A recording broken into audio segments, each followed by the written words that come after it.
After months and years of playing chicken with each other, finally one side of the equation has caved as Damian Lillard has requested a trade away from the Portland Trail Blazers. So, which teams are favored to land the superstar, and what might this trade look like?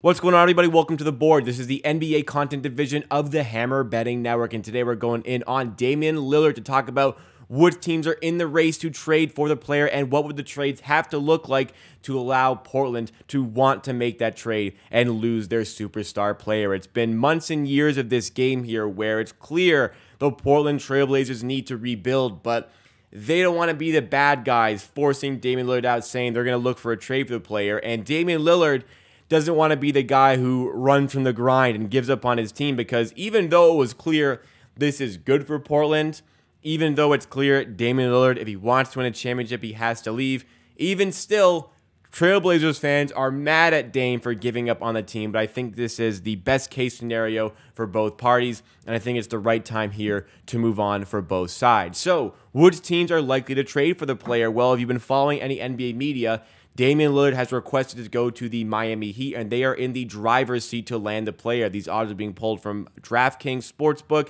and just to list off the notable ones here, Miami are listed at minus 300 to land the player. I don't like that price at all, and we'll talk about that more in just a second here, but other notable ones on the list of the next regular season minute played for to be for which NBA team for Damian Lillard.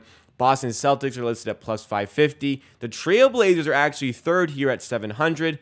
Clippers at plus 900, Sixers at plus 1,000.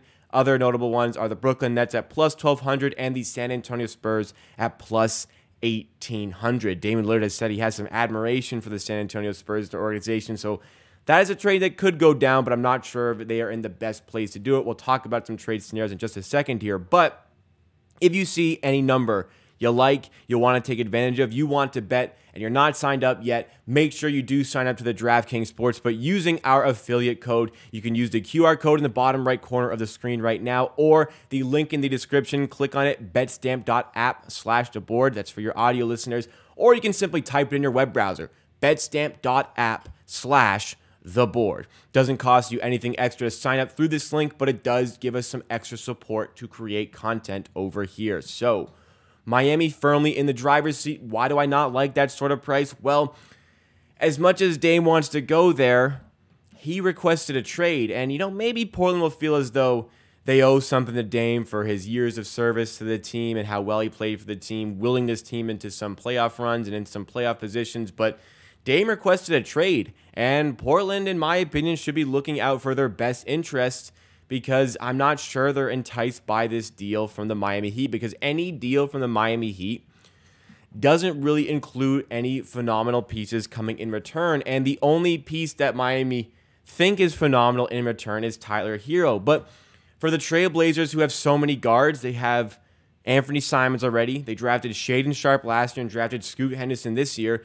They don't want another guard coming in to clog that up, nor do they want one like Tyler Hero who they have to pay around $130 million over the next 4 years. That's not appealing at all. So the only way for Miami to entice Portland enough to do this is if they also take on the Jusuf Nurkic contract in the process. So going to the Heat would be Damian Lillard and Jusuf Nurkic. Kyle Lowry would be in this deal as far as salary filler, along with Tyler Hero, I guess the centerpiece of this trade. Caleb Martin would have to go the other way, along with a young player like Nikola Jovic, who maybe Portland can get a bit out of. He's a promising young player. The only picks Miami have the ability to trade in the first round are their 27 and 29 first-round picks. So, overall, salary filler like Lowry could also be Duncan Robinson, but they're just not too interested in guards. It's just they don't have salary filler not in the guard positions here. Caleb Martin brings a bit of value for the season. Tyler Hero, of course, just has to be in the trade from a financial aspect as well as value. Maybe they flip him down the line, but I don't see how Portland can do this trade. They don't get Tyler Hero, but I also don't really think they want Tyler Hero. So as much as Miami are minus 300 and Dame wants to go there, a trade is going to be difficult to manufacture in this scenario.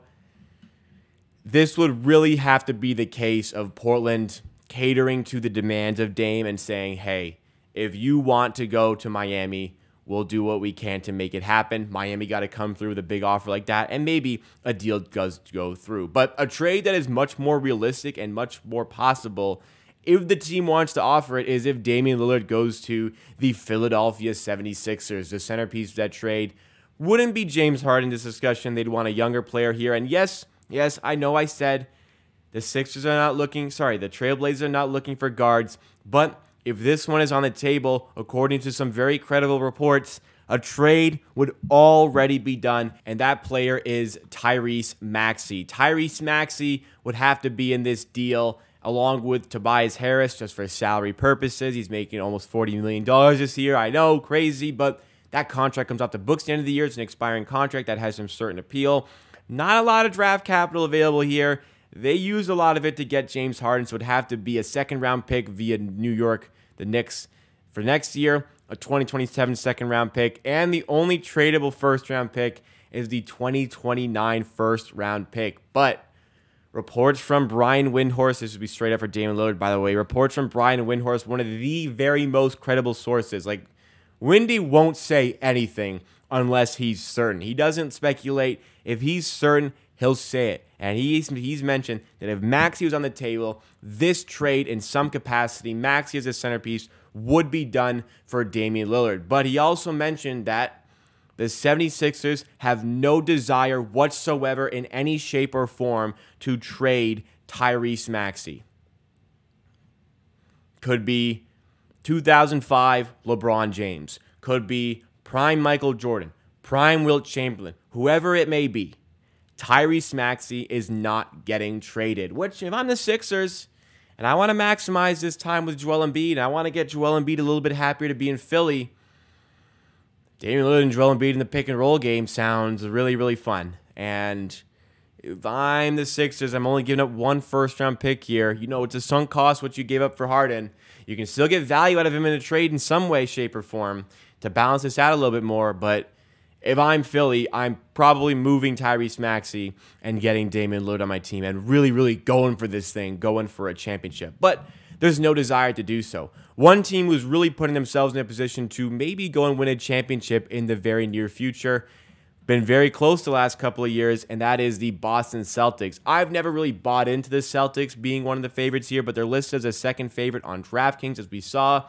What would they have to do to get Damian Lillard? Well, I think the trade would have to be around Jaylen Brown. Not a lot of tradable contracts here, but draft picks are available to trade. I just think they'd be ready to move on from Jaylen Brown. They're ready to move on from Malcolm Brogdon as well here, it seems, and they almost traded him already. That would be a tough contract for the Portland Trailblazers to swallow. I don't think Boston do this if they have to take back Jusuf Nurkic. But as an addition, Portland get 2 first-round picks in this deal. This would be a really big pay from the Celtics, but if they just feel like they want to maximize this team, this makes them, they're already the championship favorite. This makes them the overwhelming championship favorite if they can upgrade on Jaylen Brown, not have to worry about paying him, and get Damian Lillard into this team instead. I find this unlikely, but Celtics listed as second favorites. I'm trying to speculate what the trade would have to look like here to get it done. I think this is what the trade would have to look like to get done, though I'm not sure if Boston are sold on giving up this much to get Damian Lillard at this age and with that much money still to pay him going forward. But another team that could enter the mix of possible destinations, it was listed at plus 1,200 on DraftKings. It doesn't get mentioned enough. This team has a lot of interesting young pieces and a lot of draft picks. Oh my goodness. The Brooklyn Nets got a lot of picks from the James Harden trade, as we spoke about.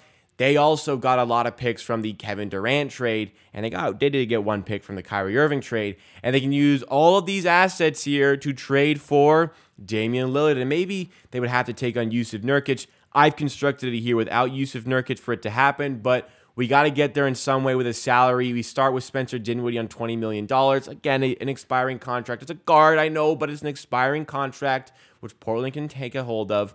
They have to give Royce O'Neal just for salary here. They'd want to keep him, but they got to balance out salary in some way. The 21st overall pick and 22nd overall pick are going to be involved here. They have not been signed yet to their rookie contracts at the time of recording. Therefore, their draft rights can be traded to the Trailblazers. That's Noah Clowney, a power forward, promising power forward, and Dariq Whitehead, a guy without injuries, would have gone a lot higher in the draft. So two interesting pieces to take on here. Also, another young player you could look at in the center position going forward is Day'Ron Sharpe. Some depth, and just, again, this is more of a salary-based person to add into here. And since we're adding in 2 first-round picks already, we only add in 2 more. We're going to add in the 2025 first-round pick via Phoenix and the 2027 first-round pick, which Houston holds the swap rights to from the original James Harden trade that saw him go from Houston to Brooklyn. There's a lot of picks that could go in this. I just selected these 2. It could be any assortment of first-round picks, any duo of first-round picks. But I think Brooklyn could see, hey, does Dame playing next to Bridges with Claxton as the anchor on defense, with some supporting players, is that enough to go challenge for a championship? Me personally, I think it is. And Brooklyn are in a position to make this trade happen if they want to go and do it. But where do you guys see Damian Lillard ending up? Let us know your thoughts and opinions in the comments down below or on Twitter at TheBoardHQ. Check out the Hammer Betting Network for more sports betting content, and make sure to sign up for your new sports books using our affiliate code with the QR code in the bottom left or the link in the description. If you're listening or if you're watching, you could also do it.